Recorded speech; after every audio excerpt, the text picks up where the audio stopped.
नमस्कार दोस्तों, मेरा नाम है विजय कुमार। आप देख रहे हैं कॉमिक्स पिटारा चैनल को। तो चलिए दोस्तों, हम लोग कॉमिक्स पढ़ रहे थे साउंड किलर, जो कि राम रहीम की कॉमिक्स है। इसका पहला पार्ट मैंने अपने चैनल पर अपलोड कर दिया है। पहले पार्ट में मैंने इस कॉमिक्स को 20 पेज तक कवर कर दिया था। अब इस पार्ट में इसके आगे कहानी को शुरू करते हैं। चट्टान की भांति जा टकराया रहीम बदमाशों से। अच्छे बच्चों को ज़्यादा शैतानी नहीं करनी चाहिए। रात बहुत हो चुकी है, अब तुम सो जाओ। बदमाश के बेहोश शरीर को हथियार की तरह इस्तेमाल किया था रहीम ने अपनी ओर बढ़ते दूसरे बदमाश को चित करने में। पीछे से वार करना बहुत गलत बात है प्यारे, और गलती करने वाले के मैं दांत तोड़ देता हूँ। दो बदमाश को बेहोश कर चुका था रहीम। बाकी दो बदमाशों को बेहोश करने जा रहा था राम। तेरी ही गन है और तेरा ही थोबड़ा, और तेरे लिए बाटा के जूतों वाली ये लात ही सही रहेगी। तर तर तर तर। चारों को बेहोशी की दुनिया में पहुंचाकर पीड़ा से कर्राते असलम की तरफ पलटे राम रहीम। आह, तुम कौन हो भाई? ये लोग तुम्हें क्यों मारना चाहते थे? अपने बारे में बताने का समय नहीं है मेरे पास, इसलिए जो मैं बताता हूँ वो सुनो। टूटते स्वर में सारी बात राम रहीम को बताता चला गया असलम, और फिर उसकी गर्दन एक और ढलक गई। मर गया बेचारा, लेकिन मरते मरते अपनी साथियों की जिंदगी सुरक्षित कर गया, क्योंकि हमारे होते उनका बाल भी बाका नहीं हो सकता। आओ रहीम। तूफान की भी गति को मात करते वहां से रवाना हो चुके थे राम रहीम। खर्र। इधर अपने ऊपर मंडराते खतरे से बेखबर अमित, अनिल, तौफीक और जॉन इंडो गैंग पर अगले हमले की तैयारी कर रहे थे। अपने अपने हथियार संभालो और नकाब पहन लो, हमें तुरंत ही यहाँ से निकलना है। ओके। कुछ पलों बाद ही तैयार होकर निकल पड़े चारों। उनकी मंजिल थी राजनगर का डाकयार्ड, जहाँ मौजूद थे इंडो गैंग के सदस्य और ड्रग्स स्मगलिंग करने वाले व्यापारी। वही हैं। हमला। भूत की तरह जा खड़े हुए थे चारों जहर के व्यापारियों के सामने। हैंड्स अप, खबरदार, जो कोई हिला खोपड़ी उड़ा दूंगा।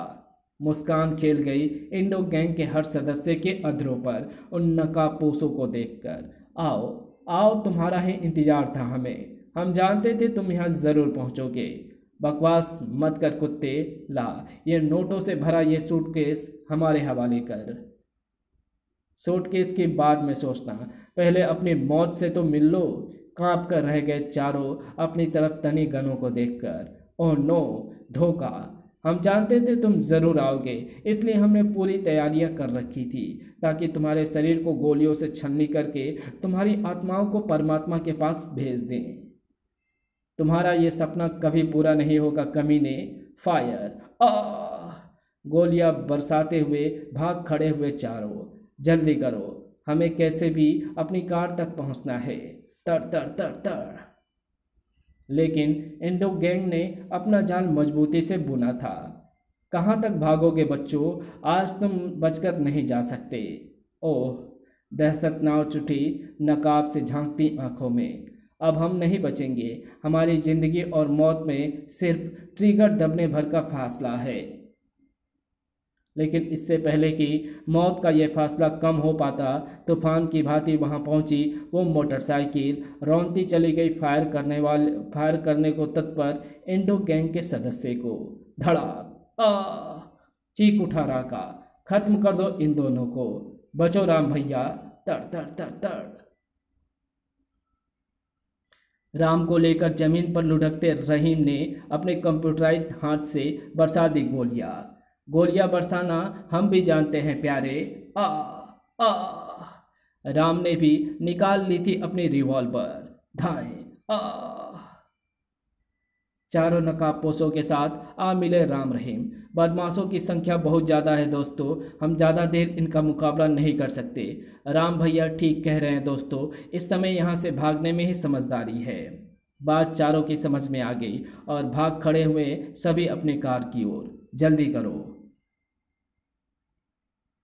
बिजली की सी गति से तेजी से कार में सवार हुए सभी। जल्दी करो। सबके भीतर समाते ही कार को तोप से छूटा हुआ गोला बना दिया राम ने। जूम। पीछा करो इनका, ये आज मौत की गोद में पहुंचने से बचने नहीं चाहिए। सड़क का सीना रोनती रोनती दौड़ पड़ी इंडो गैंग की कारें। रात का कलेजा थर्रा उठा था गनों की तरतराहट और टायरों की चरमराहट से। तर तर तर, धाए धाए, चर्र। इधर गोनी बाबा के आश्रम में जाने कौन सा गम कुंडली मारे बैठा है इस मासूम के दिलो दिमाग में, जो इसकी नन्ही आंखों में इतनी रात गए भी नींद नहीं आने देता। ख्यालों में खोए गोनी बाबा अचानक उछल पड़े। भड़ाक, ओह, और उछलते भी क्यों ना, तूफान बनकर जो आश्रम में दाखिल हुई थी वे कारें। ओह, कारें रुकी और शुरू हो गई गोलियों की वर्षा। Shoot, shoot them. गोलियों का जवाब गोलियों से ही दे रहे थे राम रहीम और वे चारों नकाबपोश। तब तक गोलियां बरसाते रहो जब तक उन दरिंदों की आत्माएं उनके शरीर को छोड़कर कुछ ना कर जाए। अचानक गोलियों की इस तरतराहट में गूंज उठी गोनी बाबा की पुकार, रुक जाओ, ईश्वर के लिए बंद करो ये पागलपन। ये आश्रम है, यहाँ प्यार सिखाया जाता है, हिंसा का तांडव नहीं होने दूंगा मैं यहाँ। आंखों में खून खून लिए गोनी बाबा की तरफ तान दी गन राका ने। तेरी मौत तुझे मेरे पास खींच लाई है बुढ़े। उफ, वो दरिंदा गोनी बाबा के सीने में आग भर देगा। गर्ज उठी राका की गन, लेकिन जिस जिस्म पर बरसी गोलियों की बरसात वो गोनी बाबा का नहीं, तौफीक का था। हवा में उछला तौफीक का लहूलुहान जिस्म और आ गिरा उन नन्हे कदमों में। धड़ाम, खून से भर आई वे नन्ही आंखें तौफीक की छत बिछत लाश देखकर। फड़फड़ा उठे सख्ती से भींचे पतले होंठ और निकल पड़ी कोमल कंठ से वो पर्दनकारी चीख, इतनी भयानक मौत मिलेगी उन्हें ऐसा कभी सोचा भी नहीं था। राका एवं उसके साथियों ने चूर चूर होकर बिखर गए सभी। लेकिन तबाही अभी शांत कहाँ हुई थी। पल प्रतिपल तेज होती जा रही थी उस मासूम की आवाज, बड़ाम बड़ाम। टूट टूट कर गिरने लगी दीवारें, फट पड़ा वसुंधरा का सीना। फिर अचानक चारों ओर शांति छा गई, मौत की शांति। सब कुछ मलबे में दफन हो चुका था, लेकिन अभी भी सही सलामत थी वो मासूम जो इस तबाही की जिम्मेदार थी और जो अब सहमी सी ना जाने कहाँ बढ़ रही थी। बुरी तरह सहमी वो मासूम भांप नहीं पाई अपने ऊपर मंडराते संकट को। ये तो वही लड़की है जिसे स्कॉर्पियन गैंग शहर के चप्पे चप्पे पर ढूंढता फिर रहा है। अब ये मेरे हाथों से नहीं बच पाएगी। हवा में उछली वो विचित्र गेंद ठीक उसके चेहरे पर फटी थी। फट, गेंद में भरे द्रव्य ने तुरंत अपना कमाल दिखाया। बेहोश होकर लहरा उठा उसका जिस्म, जिसे जमीन पर गिरने से पहले ही संभाल लिया दो मजबूत हाथों ने। अब तो ये शरीर स्कॉर्प महान के सामने ही इन भुजाओं से नीचे उतरेगा। स्कॉर्पियन गैंग का सदस्य स्कॉर्प, क्रूर, अभिमानी और महाशैतान। शाबाश रेड स्कॉर्प, इस लड़की को लाकर तुमने हमारा दिल जीत लिया है। ये लो अपना इनाम, जाओ ऐश करो। धन्यवाद महामहिम स्कॉर्प। हीरे की मानिंद चमक रही थी स्कॉर्प की आंखें। अब मैं पूरे विश्व को अपने कदमों तले ड्रोन डालूंगा। प्रोफेसर हरमन, ले जाओ इस लड़की को और बना दो इसे हमारे हुक्म का गुलाम। जो आज्ञा स्कॉर्प महान। इधर प्रोफेसर हरमन उस बेहोश लड़की को लेकर कक्ष से बाहर निकला। उधर गूंजे वो आवाज, मिस्टर इंडोक, आपसे मिलने की आज्ञा चाहते हैं स्कॉर्प महान। आने दो उन्हें। इंडोक, एक शैतान दूसरे शैतान के पास क्या करने आया है? खतरनाक इंडोक गिरोह का बादशाह इंडोक भीगी बिल्ली बन पहुंचा स्कॉर्प के सामने। गुड आफ्टरनून स्कॉर्प महान। आओ इंडोक, कहो क्या रिपोर्ट है? तो स्कॉर्प के हाथों की कठपुतली है इंडोक। टेप रिकॉर्डर की भांति सारी घटनाएं सुनाता चला गया इंडोक, और जब रुका तो दहाड़ उठा स्कॉर्प। हमें विश्वास नहीं हो रहा है इंडोक कि उन चारों लुटेरों के डर से तुम अपना हेडक्वार्टर छोड़कर यहाँ भाग आए हो। उन चारों की वजह से नहीं, स्कॉर्प महान, राम रहीम की वजह से। वो इंडो गैंग के हेडक्वार्टर का पता जान चुके थे। वजह चाहे कुछ भी हो इंडोक, तुम्हें वहां रुककर दुश्मन का मुकाबला करना चाहिए। यूं कायर की भांति पेट दिखाकर तुमने अपनी मौत बुला ली है। मेरी जान आपकी अमानत है स्कॉर्प महान, पर मुझे मारने से पहले ये तो जान लीजिए कि मैं अपना हेडक्वार्टर छोड़कर यहाँ क्यों भाग आया हूँ। जाने क्या बताया इंडोक ने कि खुशी से झूम उठा स्कॉर्प। बहुत चालाक हो तुम इंडोक, हमारे दुश्मनों को मौत देने के लिए इतनी शानदार चाल चलकर तुमने हमारा दिल जीत लिया है। आओ जाओ, हम तुम्हारी जान बख्श देते हैं। धन्यवाद स्कॉर्प महान। भयानक चाल चल चुका था इंडोक अपने दुश्मनों को मौत देने के लिए। क्या वो बच पाएंगे? इधर हैरानी का सागर हिलोरे मार रहा था गुनी बाबा के चेहरे पर, और ऐसा होता भी क्यों ना। वास्तविकता का एक हैरत अंगेज रूप जो था उनके सामने। हे प्रभु, ये क्या देख रही है मेरी प्यारी आंखें, मेरे प्यारे शिष्य नकाबपोश लुटेरों के रूप में। ऐसी क्या कमी रह गई मेरी शिक्षा में जो इन्हें अपने चेहरे को नकाब के पीछे छिपाने की जरूरत पड़ी? इन्हें होश में लाना होगा। मेरे मस्तिष्क में उठते सवालों के तूफान को यही शांत कर सकते हैं। होश में आए अमित, अनिल एवं जॉन अचंभित रह गए गुनी बाबा उनकी कहानी सुनकर। तो तुम ही हो मेरे वो अज्ञात मददगार जो हर रोज आश्रम के लिए चंदा भेजते थे? हाँ गुनी बाबा, इस शहर में पनपते ड्रग्स के जहरीले धंधे को समाप्त करने के लिए नकाबपोश का रूप धारण किया था हमने, और मौत के सौदागरों से छीनी दौलत हम शहर के सभी अनाथ आश्रम और समाज सेवी संस्थाओं में भेज देते थे। भर्रा उठा गुनी बाबा का स्वर। तुम महान हो मेरे बच्चों, इस उम्र में भी तुम देश और दिन दुखियों की सेवा करने निकल पड़े, लेकिन इसके लिए तुमने जो रास्ता अपनाया वो गलत था, और उस गलती का अंजाम हमें तौफीक की मौत के रूप में भुगतना पड़ा है। और अगर राम रहीम सही समय पर ना पहुंचते तो शायद तुम तीनों भी। राम रहीम कहाँ है? उछल पड़े चारों। पहली बार तवज्जो गई थी उनके राम रहीम की ओर। बेहोश होने से पहले मैंने उन्हें इस मलबे के ढेर में दबते हुए देखा था। हे ईश्वर, तब तो उनकी जान खतरे में है, हमें उन्हें बचाना होगा। गोनी बाबा के साथ अमित, अनिल और जॉन भी राम रहीम पर पड़ा मलबे का ढेर हटाने में जुट गए, लेकिन उनकी इरादों से कहीं अधिक बुलंद था मलबे का ढेर। उफ, मलबे के टुकड़े काफ़ी भारी हैं, बहुत समय लग जाएगा हमें इन्हें उठाने में। तब तक तो मौत राम रहीम को अपने आगोश में ले लेगी। निराश हो चले थे सभी। इसी पल आकाश का सूर्य बनकर वहां प्रकट हुआ था राम रहीम का अज्ञात मददगार। मेरे होते राम रहीम को कुछ नहीं हो सकता, तुम सब पीछे हट जाओ, मैं अभी इस मलबे के ढेर को यहाँ से हटाता हूँ। हैरानी के सागर में डूबे सभी के कदम स्वयं ही पीछे हटते चले गए। अगले ही पल प्रकाश पुंज से होने लगी प्रकाश के छोटे छोटे कणों की बारिश। अद्भुत, आश्चर्यजनक एवं हैरत अंगेज था अगला पल। सबके देखते ही देखते मलबे का विशाल ढेर छोटे छोटे कणों में बदले हवा में विलीन होता चला गया।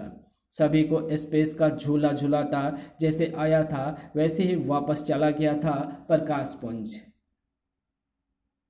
चारों के होठों पर लगी खामोशी के ताले टूटे। कैसा था वो प्रकाश पुंज, और अचानक राम रहीम की मदद करने कहाँ से आ पहुंचा? इसका जवाब तो राम रहीम ही दे सकते हैं। आओ उन्हें होश में लाने का प्रयास करते हैं। सभी के प्रयास से जल्दी होश में आए राम रहीम भी हैरान रह गए अपने अज्ञात मददगार के बारे में जानकर। इससे पहले भी वो प्रकाश पुंज कई बार हमारी मदद कर चुका है, लेकिन हम भी नहीं जान पाए हैं आज तक उसका रहस्य। इसी पल रहीम ने दागा एक महत्वपूर्ण सवाल। तुम्हारा वो दोस्त कहाँ है जिसे गोली लगी थी? वो ठीक तो है ना? नहीं दोस्त, वो इस जालिम दुनिया को छोड़कर जा चुका है। तौफीक की छत बिछत लाश देखकर राम रहीम की आंखों में भी आंसू छलक पड़े थे। वो रही उसकी लाश। तुम्हारा दोस्त एक सच्चा मुसलमान था दोस्तों, मानवता की रक्षा करने के लिए हंसते हंसते कुर्बान हो गया वो। तीनों के आंसू भरे चेहरे पर क्रोध का लावा दहकने लगा। तौफीक की कुर्बानी व्यर्थ नहीं जाएगी, उसके खून के एक एक कतरे का बदला लेंगे हम। इंडो गैंग को नेस्तानाबूद कर देंगे हम तीनों। इस काम में हम भी तुम्हारे साथ हैं। आओ हमारे साथ। तुम्हारे इन्फॉर्मर असलम ने मरते समय हमें बताया था इंडोक के अड्डे का पता। स्तब्ध खड़े गुनी बाबा कुछ कह पाते उससे पहले तूफान की तेजी से वहां से रवाना हो चुके थे सभी। हम आ रहे हैं इंडोक। इंडोक गैंग के हेडक्वार्टर की सुरक्षा के लिए तैनात गुंडे पर मौत बनकर टूटे थे राम रहीम। तर तर तर आ। अमित, अनिल और जॉन तर तर तर आ अपने सामने आई रुकावट की हर दीवार को गोलियों के तूफान से गिराते हुए अंदर आ पहुंचे जांबाज और हैरान रह गए। यहाँ तो कोई भी नहीं है, पूरा हेडक्वार्टर खाली पड़ा हुआ है। अचानक ठनक गया राम का माथा। हम दुश्मनों के जाल में फंस गए हैं रहीम, बाहर भागो। लेकिन इससे पहले कि कोई भाग पाता, एक भीषण धमाके ने तबाह कर डाला पूरे हेडक्वार्टर को।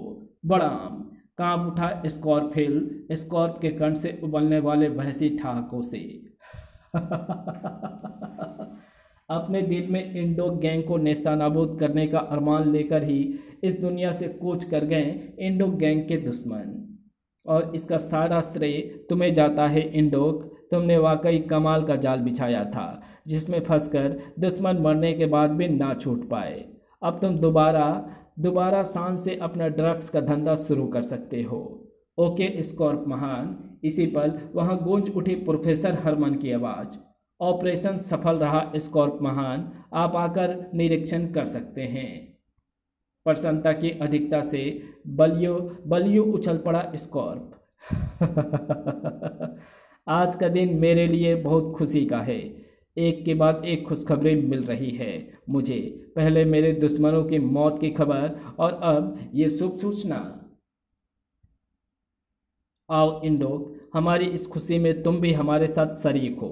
ये मेरा सौभाग्य होगा स्कॉर्प महान। कुछ ही पलों बाद दोनों हेडक्वार्टर में बनी एक प्रयोगशाला में प्रोफेसर हरमन के सामने मौजूद थे। मैंने इस लड़की के ब्रेन में एक माइक्रोचिप लगा दी है जो सिर्फ आपकी आवाज़ की फ्रीक्वेंसी पर काम करेगी। उस माइक्रोचिप्स की बदौलत इस लड़के के माइंड पर अब आपका कंट्रोल है। अब ये यही करेगी जैसा आप इसे आदेश देंगे। वैसी अंदाज में ठहाका लगा उठा स्कॉर्प। अब पूरी दुनिया कांप उठेगी स्कॉर्प के कहर से, क्योंकि अब मैं एक ऐसी शक्ति का मालिक हूँ जो कहलाएगी साउंड किलर। इधर मलबे के उस विशाल ढेर में हो रही थी एक अजीब सी हलचल। कड़ाक।